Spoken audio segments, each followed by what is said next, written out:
Good evening, and thank you all for being here tonight, and thank you, Rachel Nestor, for organizing this incredible night every year. This event brings together so many inspirational leaders, and it reminds us that social change is not just a solitary endeavor. It is a collective responsibility that requires us all to stand together, to support one another, and to fight for a more just and equitable world. Throughout her life, Anita, like my great-grandmother Clara and the awardees here tonight, took on that responsibility, even when it would have been easier to shy away. Born and raised in Vienna, Anita experienced firsthand the devastating effects of anti-Semitism. When the Nazis arrived, neighbors began to disappear, families were torn apart, and the fabric of society unraveled. Catholic friends she once knew refused to speak to her, and her childhood as she knew it came to an abrupt end. As the Nazi regime solidified its grip on power, Anita's mother made the difficult decision to send her away on the Kindertransport, a rescue effort that transported thousands of Jewish children to safety in England. In interviews, she vividly described the day she left, the one-year anniversary of Hitler's arrival in Austria.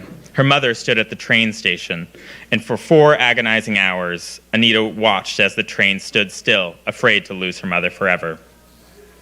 Throughout her life, Anita was presented with opportunities to bury this part of her life, but she did not.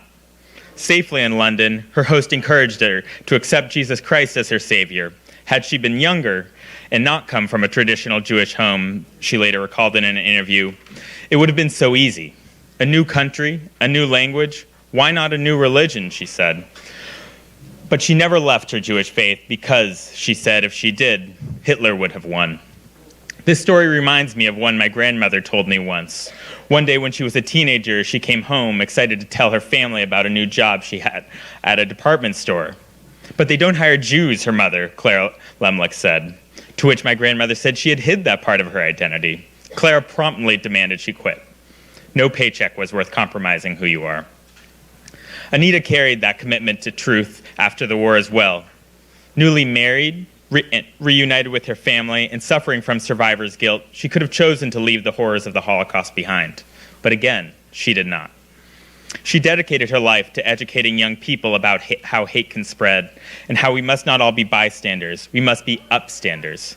Like Clara, we must all stand up and speak out against bigotry in all its forms. And just like how Clara never stopped organizing, working to unionize the staff at her nursing home, Anita continued educating students until just weeks before her passing, her granddaughter eulogized last year. Anita was among the last generation of Holocaust survivors. With her and their passing, we have lost great wisdom and courage. But because of Anita's tireless work, we will never forget and resolve to say never again. Please join me in honoring Anita Weisbord.